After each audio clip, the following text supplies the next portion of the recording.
Hello student, आज हम पढ़ेंगे इलेक्ट्रिसिटी का सेकंड पार्ट ओम्स लॉ। तो मैंने आपको इलेक्ट्रिसिटी के फर्स्ट पार्ट में इलेक्ट्रिसिटी किसे कहते हैं, चार्ज क्या होता है, और हमने पढ़ा था कि वोल्ट मीटर, एमीटर, इनके बारे में पढ़ा था। अब हम पढ़ेंगे ओम्स लॉ। ओम्स लॉ जानने से पहले हम इसको एक एक्सपेरिमेंट के थ्रू पहले समझते हैं, जिससे आपको ओम्स लॉ को जानने में मदद मिलेगी। तो सबसे पहले देखिए, यहाँ पे दो बीकर हैं। ए है, ए में दो बीकर है, एक बीकर का कनेक्शन बी ये पाइप के थ्रू दूसरे से है। ऐसे ही बी साइड में भी तुम्हारे दो बीकर हैं, तो इसका कनेक्शन पाइप के थ्रू इस वाली बीकर से है। तो देखिए ए वाले में क्या है, ए बीकर में क्या है, जो इसमें वाटर का जो लेवल है वो क्या है, यहाँ तक है जहाँ पे मैंने रेड लाइन तक खींचा है। देखो पूरा फुल है, समझ लीजिए। और दूसरे में जो पानी का लेवल है, ये क्या है, रेड यहाँ तक है। तो अब पानी क्या आ जाएगा, वाटर का जो फ्लो होगा वो एक बीकर से दूसरे बीकर में जाने पे, अब देखिए इनका जो डिफरेंस है वो क्या है, इसकी वाटर लेवल इसमें बहुत ज़्यादा है, इसमें कम है। तो इनका डिफरेंस क्या है, थोड़ा सा डिफरेंस है। देखो यहाँ पे फुल है तो यहाँ पे थोड़ा सा कम है। और इस वाले में देखिए, इसमें वाटर का लेवल पूरा भरा है और इसमें बहुत नीचे तक पानी है। तो हम क्या करेंगे, अब हमारा काम क्या है, इस बीकर से इस वाले बीकर में अगर हमें पानी का फ्लो डालना है, और ऐसे ही इस वाले में। तो इसमें क्या होगा आपका, देखिए इसमें इन दोनों में डिफरेंस देखिए, इस बीकर और इस बीकर में डिफरेंस क्या नज़र आ रहा है आपको, कम नज़र आ रहा है। और इसमें क्या है, इन दोनों का डिफरेंस क्या है, ज़्यादा है। तो हम कह सकते हैं कि जिसमें जो डिफरेंस क्या होगा, जिसमें डिफरेंस कम होगा, तो वहाँ पे स्पीड भी क्या होगी, बहुत कम होगी। इसका मतलब अगर इस बीकर से हमें इस बीकर में पानी डालना है, तो इन दोनों का डिफरेंस क्या है, कम है। तो डिफरेंस कम होने की वजह से जो पानी की स्पीड भी क्या होगी, कम होगी। ठीक है। अब इस वाले में देखिए, इसमें क्या है, इसमें दोनों, इसका लेवल यहाँ पर है और इसका, इन दोनों का डिफरेंस क्या है, बहुत ज़्यादा नज़र आ रहा है। देखिए इसमें फुल भरा है, इसमें ये बहुत कम है। तो क्या होगा, इस बीकर से इस बीकर में पानी का फ्लो डालना है, तो हमारा क्या होगा, इनका जो डिफरेंस है क्या है, बहुत ज़्यादा है। तो डिफरेंस जहाँ ज़्यादा होता है वहाँ स्पीड भी क्या होगी, ज़्यादा होगी। इट मीन्स इस बीकर से इस बीकर में पानी जाने में ये क्या मतलब स्पीड से जाएगा। तो इसी ओवरऑल हम इसी से हम कह सकते हैं जो इसका पोटेंशियल डिफरेंस है। अगर क्या होगा, if potential difference is less than current is also less. अगर सपोज आपका पोटेंशियल डिफरेंस क्या है, इन दोनों के बीच का, सपोज यहाँ से यहाँ तक जो वाटर का फ्लो जा रहा है, तो हम इसको, अब सपोज इसको मान लेते हैं, क्या मान लेते हैं इसको, पोटेंशियल डिफरेंस। और यहाँ पे क्या है, वाटर का जो फ्लो का जाना, समझ लीजिए इसको, ये हो गया आपका करंट। तो जहाँ पे क्या हो, जहाँ पे क्या होगा आपका डिफरेंस क्या होगा, कम होगा। जहाँ पे क्या होगा, डिफरेंस बहुत कम होगा, वहाँ पे करंट भी क्या होगा, कम होगा। तो ठीक है। और इस वाले में क्या देखिए, डिफरेंस इन दोनों का ज़्यादा है, इट मीन्स इनका पोटेंशियल डिफरेंस क्या ज़्यादा है, तो करंट भी क्या होगा आपका, ज़्यादा होगा। तो हम कह सकते हैं, देखो करंट को हम पोटेंशियल डिफरेंस को हम किससे डिनोट करते हैं, वी से। और हमारा करंट हो गया, हम किससे डिनोट करते हैं, आई से। तो इट मीन्स अगर सपोज आपका पोटेंशियल डिफरेंस इंक्रीज होगा, तो आई भी क्या होगा, करंट भी क्या होगा, इंक्रीज होगा। और अगर हमारा पोटेंशियल डिफरेंस क्या होगा, कम होगा, तो आई की वैल्यू भी क्या हो जाएगी, आई भी क्या होगा, कम होगा। तो ओवरऑल हम कह सकते हैं, देखो इसी से हमारा एक क्या बना, V directly proportional to I. It means V means potential difference किसके डायरेक्टली प्रोपोर्शनल है, आई के। आई मीन्स करंट के। तो इट मीन्स इसका मतलब है कि अगर वी बढ़ेगा, पोटेंशियल डिफरेंस इंक्रीज होगा, तो आई भी बढ़ेगा। ये कम होगा तो आई भी क्या होगा, कम होगा। तो अब हम क्या करेंगे, जहाँ पे क्या होता है, प्रोपोर्शनल का साइन होता है, वहाँ पे हमें एक न एक को कांस्टेंट लगाना होता है। तो हम क्या करेंगे, वी इज इक्वल टू क्या है, प्रोपोर्शनल का साइन हटा के यहाँ पे क्या लगा देंगे, आई। आई तो आपका है, और यहाँ प्रपोर्शनल का साइन लगा के आपका क्या आ जाएगा, आर आ जाएगा। तो आर जो क्या है, कांस्टेंट होता है। आर क्या होता है, कांस्टेंट होता है।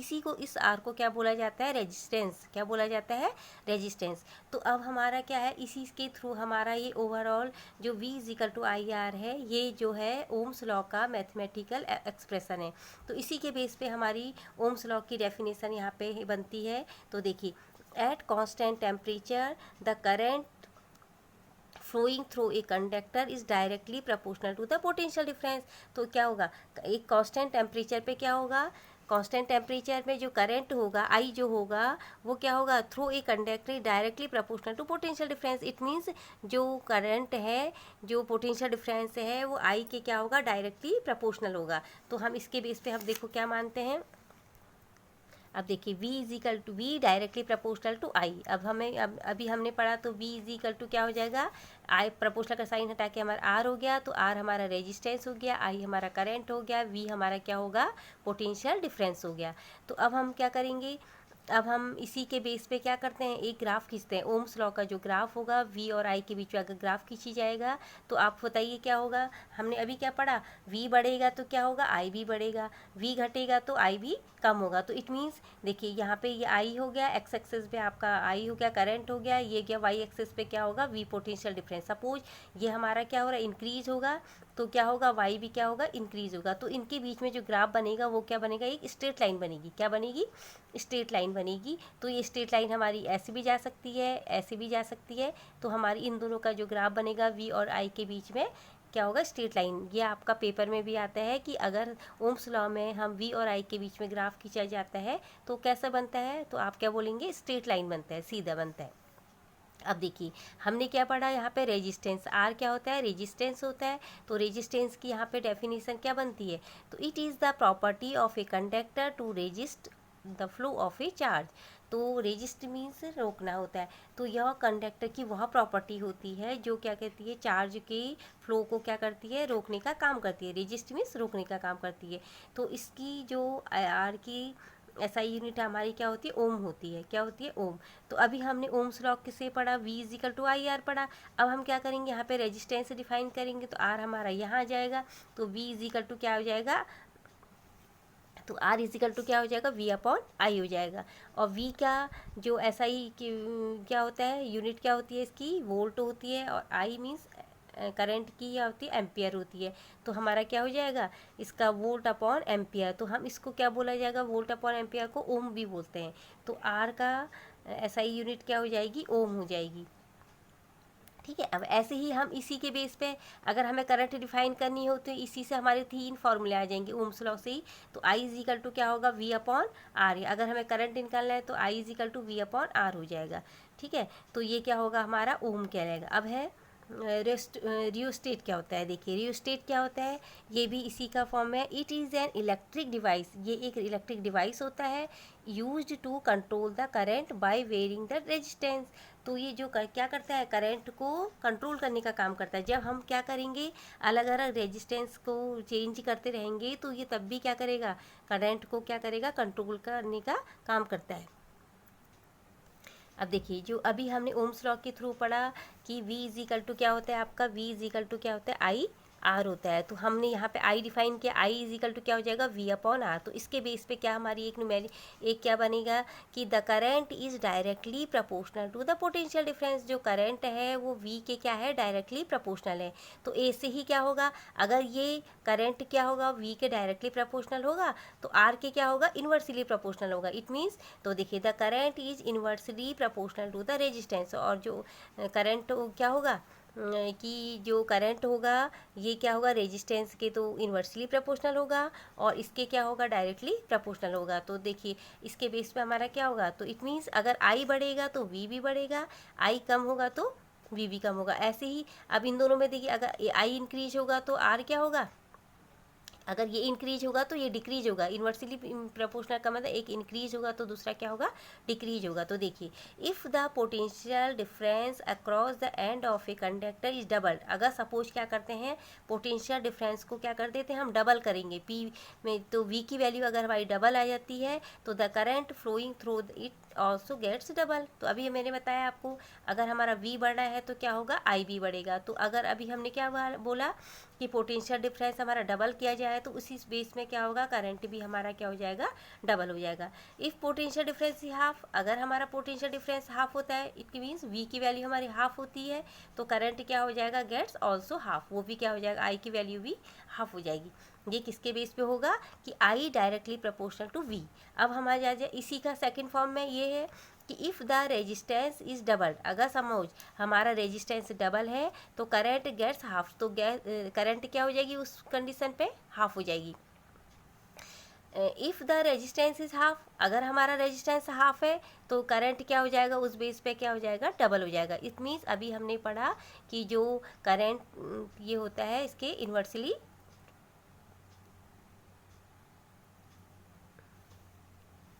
इन्वर्सली प्रोपोर्शनल होता है।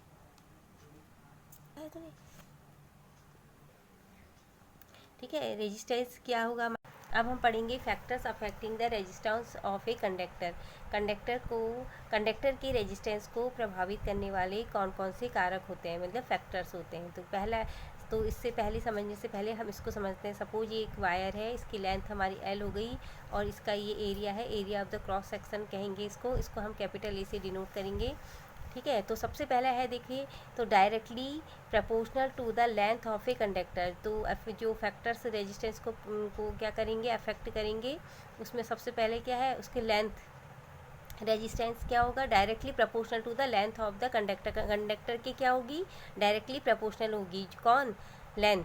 अब देखिए R directly proportional to length, it means, अब देखिए इसका मतलब भी वही है, जैसे देखो आर आपका इंक्रीज होगा, तो अगर सपोज इसकी लेंथ इंक्रीज होगी तो रेजिस्टेंस भी इंक्रीज होगा। और ठीक है, तो ये है क्या, अगर रेजिस्टेंस क्या होगा, अगर लेंथ हम इसकी कम होगी तो रेजिस्टेंस भी क्या होगा, इसका कम होगा। तो इसलिए हम कह सकते हैं कि जो रेजिस्टेंस है वो डायरेक्टली प्रोपोर्शनल टू लेंथ के है। ये आपकी इक्वेशन फर्स्ट हो गई। अब सेकंड है inversely proportional to the area of the cross section. हमने अभी पढ़ा, ये क्या है, area of the cross section, इसके क्या होगा, रेजिस्टेंस इन्वर्सली प्रोपोर्शनल होगा। It means R inversely proportional to 1/a। It means R आपका क्या होगा, अगर हमारा आर क्या होगा, इंक्रीज होगा, तो area of the cross section क्या होगा, कम होगा। या area of the cross section अगर इसका बढ़ेगा तो इसका रेजिस्टेंस क्या होगा, कम हो जाएगा। तो दूसरा आपका हो गया R inversely proportional to area. Next है नेचर ऑफ द मटेरियल। अब हम देखेंगे जो ये वायर है ये किस चीज़ से मिलके बना है, इसका नेचर क्या है, ये सिल्वर का है, आयरन है, कॉपर है, किस चीज़ का है। तो वो किस पे डिपेंड करेगा कि मटेरियल कैसा है, इसका नेचर। तो क्या होगा, अगर रेजिस्टेंस, अब वो सपोज हमारा सिल्वर है तो सिल्वर का रेजिस्टेंस क्या होता है, लो होता है। और अगर इसकी जगह पे आयरन होता है, इसका रेजिस्टेंस क्या होता है, मोर होता है, ज़्यादा होता है। अब हम क्या करेंगे, हमारी इक्वेशन देखिए फर्स्ट बनी और ये इक्वेशन सेकंड बनी। अब इन दोनों इक्वेशन को हम कंबाइन करेंगे तो हमारा क्या बन जाएगा, R inversely proportional to L/A। इन दोनों से हमारा क्या हो जाएगा, आर इन्वर्सली एल को 1 से मल्टीप्लाइंग करेंगे तो L/A आ जाएगा। तो अब हम क्या करें, अभी प्रोपोर्शनल का साइन जहाँ हटाते हैं तो क्या कर लगेगा, यहाँ पे कांस्टेंट लगेगा। तो यहाँ पे हमारा क्या कांस्टेंट लगाते हैं, हम रो लगाते हैं, इसको क्या बोलते हैं, रो।